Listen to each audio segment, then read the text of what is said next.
You know, when you're out reviewing RVs and you're walking through units, it's important that you can actually get into the unit. So, you know, I was out here, steps weren't down, and I finally got to meet Miles. So this is Miles at Holiday World here in Dallas, Texas. He's got a YouTube channel, and I've actually watched his YouTube channel. He puts out some fantastic content on RVs in a non-salesy way, which I really can appreciate. So, you know, I had an opportunity to meet him today. How you doing, my friend? Doing good. Yeah, like you said, I have my own YouTube channel. It is Miles RVs, so that is Miles spelled with a Y, because a lot of people often spell that wrong, but that's okay. But yeah, it was really exciting to have big truck, big RVs out here and get a chance to meet up finally. This is somebody, when I first got into the industry, I was trying to learn and went to YouTube to learn about RVs, and this was one of the very first YouTube channels that I stumbled across. So that was almost 3 years ago now, so it's really awesome to be here and get to work together now and get some videos for y'all. So really excited. You know, you could even change your name to like Miles in an RV or Traveling Miles. I mean, right? So many spin-offs from Miles. It's such a great thing. Yeah, and definitely. What you learn from watching my channel is that half-ton trucks apparently can't haul anything. 1-ton trucks are required for everything, right. And you probably need a semi-truck for a small trailer like this, right? Yep, pretty much. So yeah, towing safety is such an important part of my channel, and you know, when you work for an RV dealership, oftentimes, you know, you get crossed between that line where somebody comes in, they have a truck, and you want to put something big and huge and, you know, super luxurious behind that truck, but you get caught between that emotional battle of I want them to be safe as well, and I want them to haul the right thing. So what do you do? What do you inform your buyers about whenever they come in and you know that their truck might not be capable of hauling the trailer they're looking at? So yeah, that's something really important that we focus on here. We actually have a form. When you do purchase an RV from us, we have a form that we fill out inside that has all your truck information on it, what your towing capacity is, all of that stuff, engine size, and we're not even gonna sell you something that's not below what your rated towing rating is. And then it gets even more specific than that, where, you know, you look at things like your payload capacity and whether you're looking at a travel trailer or fifth wheel, and keeping those factors in play as well. So as me as a salesperson, when I'm out here on the lot with you and you do fall in, well, first of all, I'm going to try to never put you in something that you would fall in love with that you can't tow from the get-go. So I hope that most people coming in will trust us to allow you to, or allow us to lead you in the right direction so that you're not falling in love with something that you can't get. But then ultimately there are some people sometimes that they do fall in love with something because they just can't help but go and look at that bigger unit, and then they wind up going and getting a bigger truck to fit what that unit is. And that's always a path. So if I pull up here in a Ford Ranger, you're not going to try to sell me a Montana? Absolutely not. All right. Unless you want to have it delivered. Yeah, there we go, and it's just going to be a fixed home at that point, right? Yeah, so it always depends. There's always solutions out there for what you may want to do, but ultimately we're not going to have you or recommend for you to pull off and tow something yourself with a vehicle that's not rated to tow it. So well, that's awesome, man, and I can appreciate that.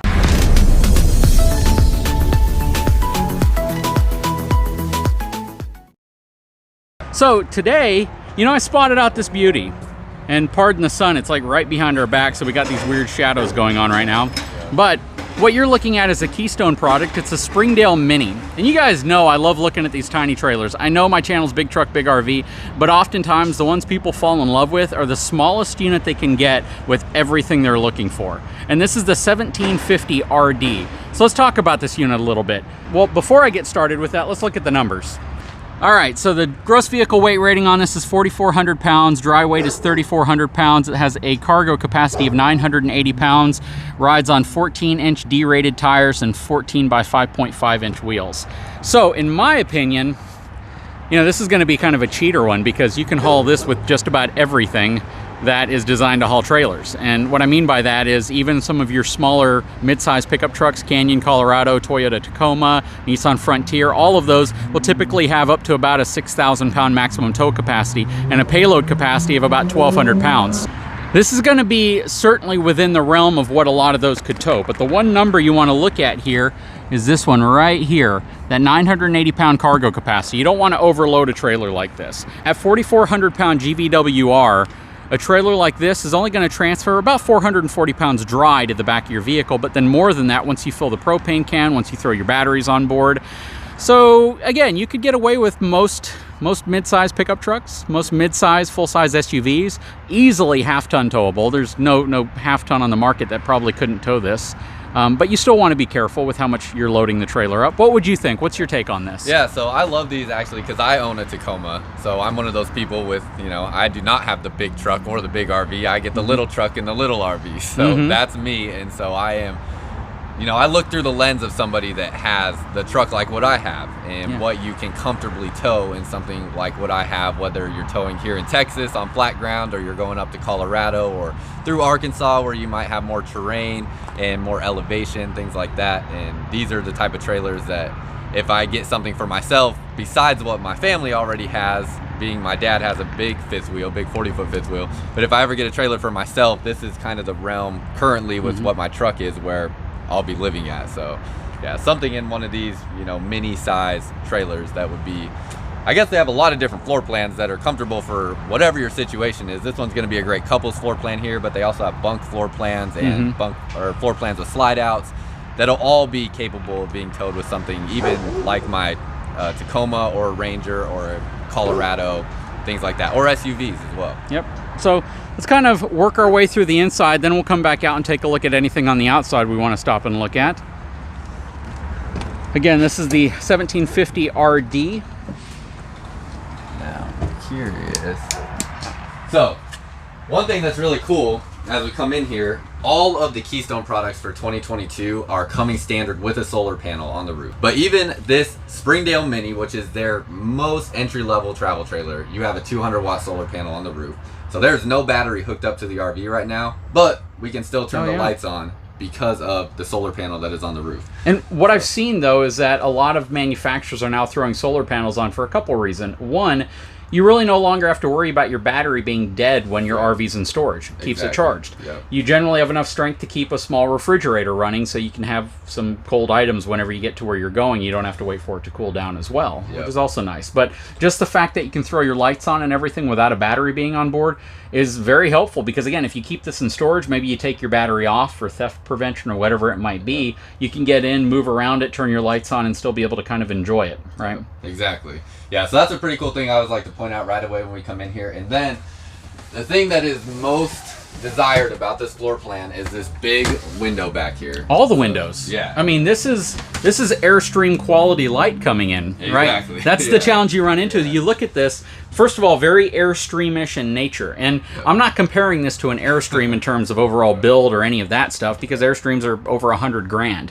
But when you look at something like this, I mentioned this in so many videos. The loss of lighting can really make an RV feel small, cramped, and cheap. Yeah. Right? When you throw huge windows in and you get all this lighting, all of a sudden you feel like you're really out there and you're enjoying it. Yeah, exactly. So yeah, that's something that is really desired about this floor plan. Very easy to just sit here and imagine, take yourself off this RV lot and imagine trees back here or a river or your campsite, wherever it may be at, a beach, and really feel like even when you're inside your RV, you're still connected with the environment that you're in, and it just gives a really nice feel in here. So something even in a small trailer that you can accomplish, which is really cool. Yep, and that's something I always talk about in videos. You got to kind of picture yourself with something scenic around you whenever you're looking at an RV, because ultimately if you're just going to be in a campground and you have all your windows shut, you're not looking at anything. It doesn't matter how many windows you have.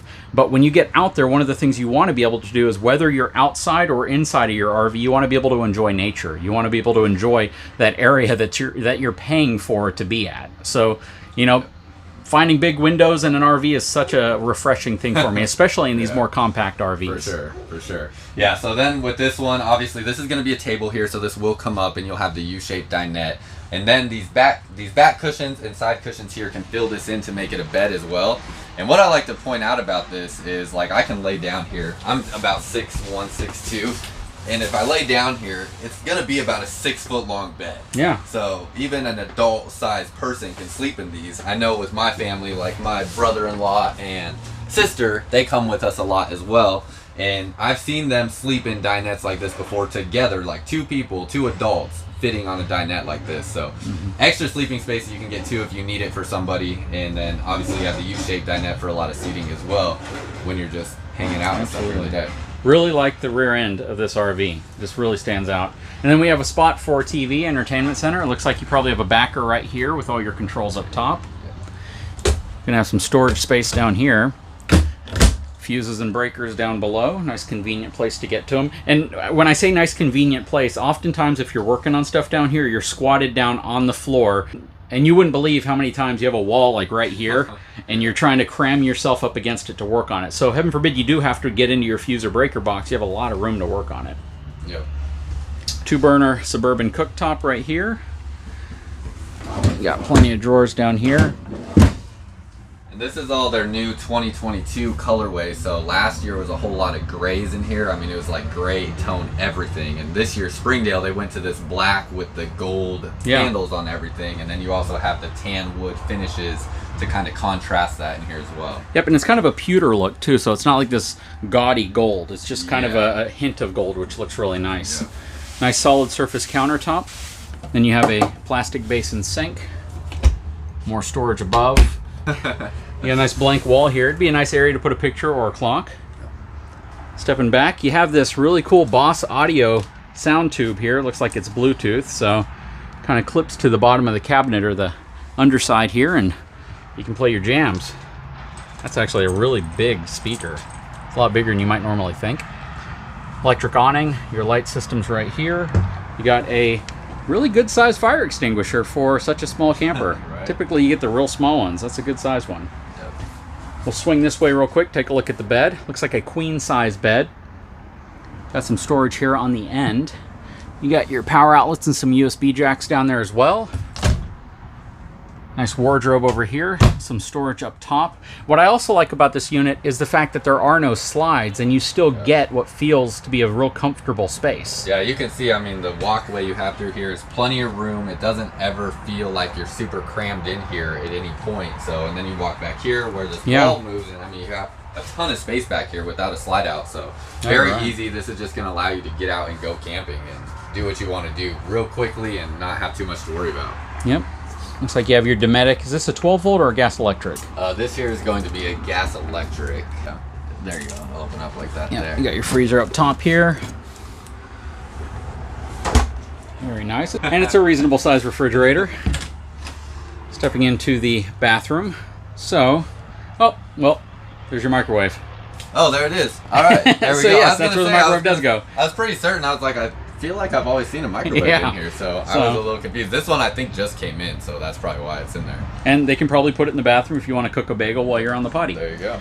So you got your toilet here, and wow, that's a porcelain toilet. Wow. In a entry-level travel trailer, you have a porcelain toilet. That is a big change for Springdale for 2022, because they didn't used to have the porcelain toilets in here, but now you get that porcelain toilet. And what's nice about that as well is the toilet seat on there is actually going to fit a residential-sized toilet seat. So if something ever were to happen to that, if you wiggle around too much while you're on the toilet or something and it cracks or whatever it may be, you can go to Home Depot or Lowe's and you can find a toilet seat to replace that with.